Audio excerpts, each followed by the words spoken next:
ባለትዳር ነበርኩኝ። አሁን የለኝም። ትዳር ማለት ፈተሽ ነው የሄድሽው ወይስ ፈታሽስ? አይደለም፣ ባለትዳር እና የአንድ ልጅ እናት ነበርኩ። ከዛ እዚህ ከመጣሁኝ አሁን ተፋታሁ ማለት ነው። ለምን ፈታሽ? አንዳንድ ጊዜ ያው ነገሮች አለመገጣጠም ቢሆኑና ርቀት ይመስለኛል ባልሳሳት። እኔ ሳኡዲ ነኝ፣ እሱ ኢትዮጵያ ነው። አሁን በጣም ቆንጆ ልጅ ነሽ። ስንት አመት ሆነች ልጃችሁ? ልጃችን ወንድ ነው።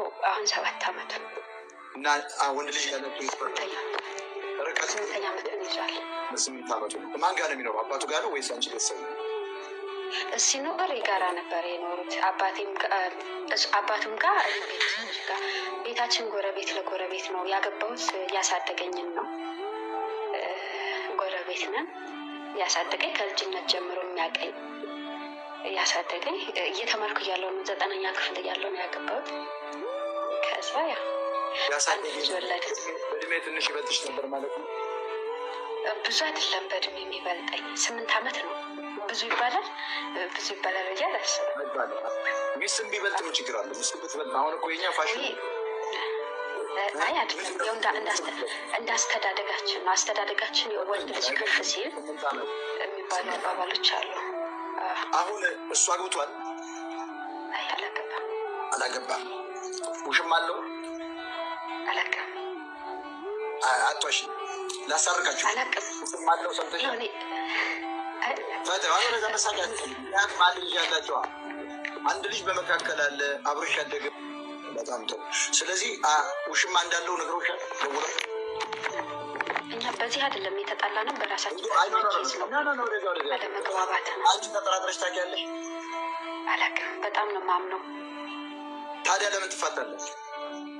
አለመግባባት። ገንዘብ ሲገኝ አንዳንድ ጊዜ ገንዘብ ምን አለ መሰለህ፣ በድህነት ሀብታም ነው ገንዘብ ስታገኝ አይደለም ገንዘብ ሲገኝ ማለት ታዲያ ምንድን ነው? ያኔ እኔ ያለው ስደት ነኝ። እኔ አሁኑ ላይ በገቢ እኔ እበልጣለሁ ከሱ። ገብቶሃል? አሁኑ ላይ አማራ ክልል ላይ ያው እንግዲህ መስራትም አይቻልም። የተሰራውም በሰዓቱ የሚሰበሰብበት ወቅት አይደለም።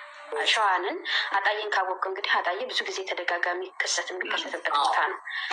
የእኛም ማጀቴ ደግሞ እንደዛው አንድ ጋ ነው። አጣዬ ሲፈጠር ማጀቴም አብሮ ነው ነገሮች የሚፈጠሩት።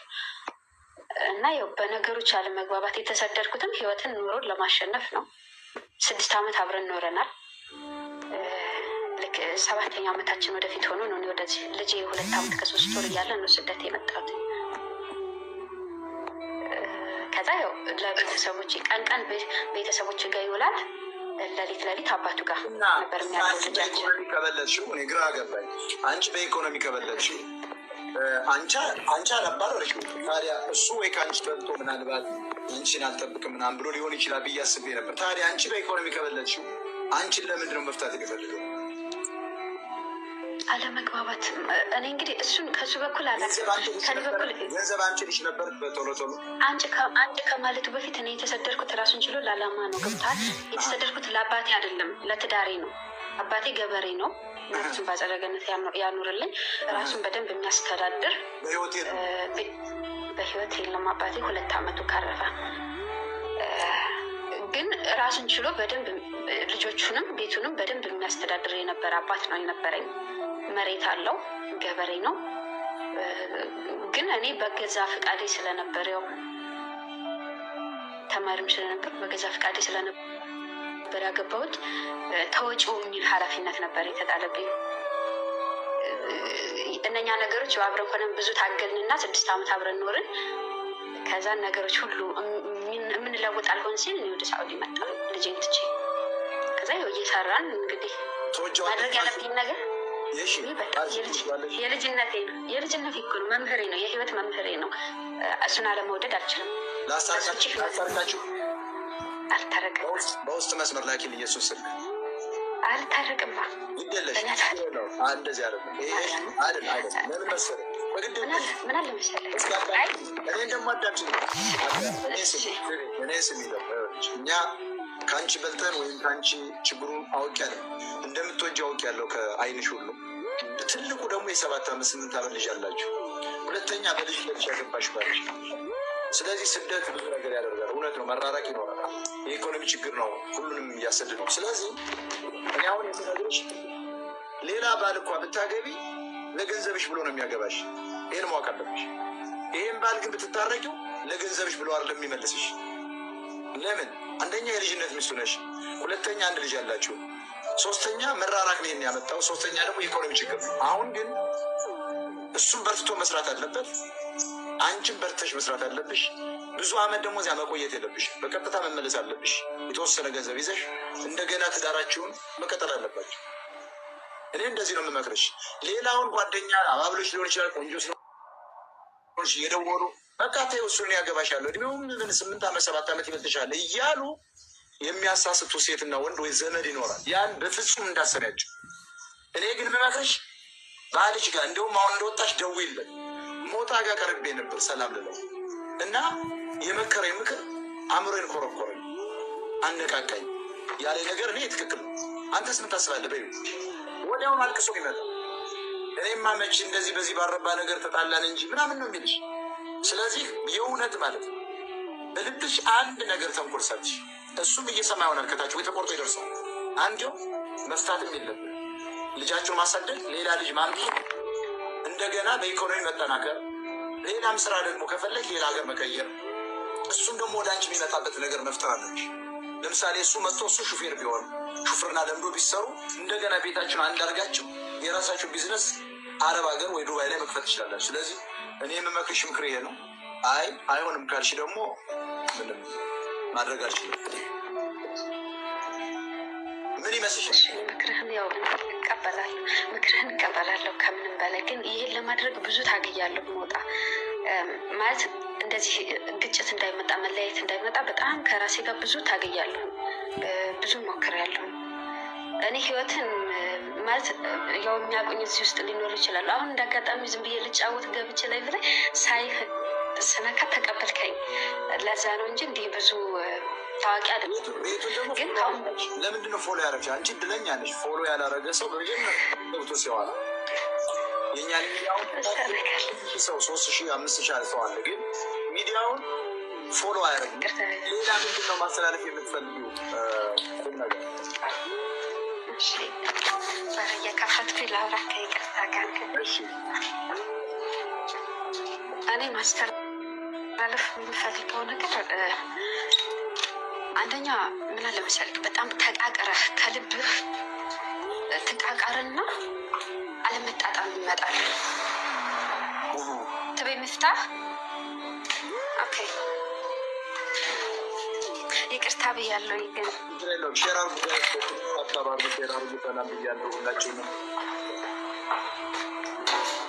ሄና አንድ ልባብ እኛ የመጀመሪያው እኔ ጸቡ የጀመረው አሁን አይደለም። ግጭት ውስጥ የገባ ነው ዛሬ አይደለም። ከመጀመሪያው ገና እሱ ነይ ነው የሚለው። ገና እኔ እዚህ በነበርኩበት ጊዜ ነይ ባለው ነገር እንኑር ነይ ነው። እኔ ደግሞ ስንኖር እዛ ያሳለፍኳቸው በጣም ብዙ ውጣ ውረዶች አሉ። ገብቷል። ፍቅር ካለ ገንዘብ ብቻውን ዋጋ ያስከፍላል፣ በጣም ከሚባለው በላይ። እኔ ራሴን ከማፈቅራት በላይ ራሴን ከምወደው በላይ እኔ ባለቤቴን በጣም አከብረዋለሁ፣ እወደዋለሁ። የህይወቴ መምህር ነው። ብዙ ውጣ ውረድን ያሳየኝ፣ የኔን አስቸጋሪ ጸባይም ሊኖረኝ ይችላል፣ ጥሩ ጸባይ ችሎኝ የኖረ ባለቤቴ ነው። የልጅነቴ ነው። ህይወትን ከሱ ውጭ አላውቃትም። እስከዚህም አሁን እስካለሁበት እድሜ ድረስ ከሱ ውጭ ህይወትን አልኖርኩበትም፣ አላውቀውም። እሱም እንደዛው ነው የሚለኝ። ነገር ግን አንዳንድ ጊዜ የምትኖረው አንተ እኮ ህይወትህን አሸንፈህ ሆነ ደረጃ ላይ ለመድረስ ነው አይደለም እንደሚወጣ። ሁልጊዜ ያለህበት ቦታ ላይ ያለህበት እድሜ ላይ ትቀመጣለህ? አትቀመጥም። እኔ አሁን ዛሬ እዚህ 28 እድሜ ላይ እንደሆንኩኝ እንኳን አልኖርም። ነገ 40 50 ደርሳለሁ። ስለዚህ የሰው ልጅ ህይወትን ሲኖር ስንጋባ ቤት ኪራይ ውስጥ ነበርን፣ ምንም ነገር የለንም ነበረ። ግን ቀስ እያልን ሄድን፣ ልጅ ወለድን፣ እያደገ ነው እና ትላንት ነበርንበት ህይወት ላይ መቀመጥ የለብንም። አግዘኝ ማለት ግዴታ መኖር ከሌለብህም ሌላ ቦታ እንድትሄድ አድርግ። እዚህ እንዲመጣ ፈለግኩኝ፣ ሳኡዲ እንዲመጣ መኖሪያ ላውጣለህ ና ቶሎ። እኔ ህገ ወጥ ነኝ። እኔ የመጣሁት በባህር ነው። እኔ የመጣሁት በባህር ነው። በጣም ብዙ ፈተና ነው። 2 ወር ተጉዤ ነው የገባሁት ሳኡዲ ምድር ላይ ታምሜ። ምክንያቱም ማጠበው ልጄ ነው ትቼ የመጣሁት። 2 ዓመት ከ3 ወሩ ነበር ልጄ። እኔም ገና 20ዎች ውስጥ እየገባሁ ነበር በዛ ጊዜ። ስለዚህ ያ ልጅ ነው ትቼ የመጣሁት። የልጅ ናፍቆት አለ፣ የቤተሰብ ናፍቆት አለ፣ ብዙ ነገሩ ውጣ ውረዶች አሉ። ግን እነዛም ሁሉ ችዬ የተሰደድኩት ለአባቴ አይደለም ለባለቤቴ ነው። እኔ በአንድ ነገር አምናለሁ። እኔ ከምስቅ እኔ ከማምር በላይ እሱ አምሮ እሱ በቃ የሆነ ደረጃ ደርሶ ማየትን ነበር የምመኘው። በቃ ፍቅር ይሄንን ነው። ከአንተ በኩል ብቻ መስጠትክን ነው የሚመለከተው። ግን ያልፋቴ ያልሆናል እና በቃ ሁሉ ነገር እንዳልሆነ ቆጠረና ከሱ በኩል ነገሮችን ሁሉ አዞራቸው። አሁንም ስለሱ ክፉ ምንም ነገር ልል አልችልም።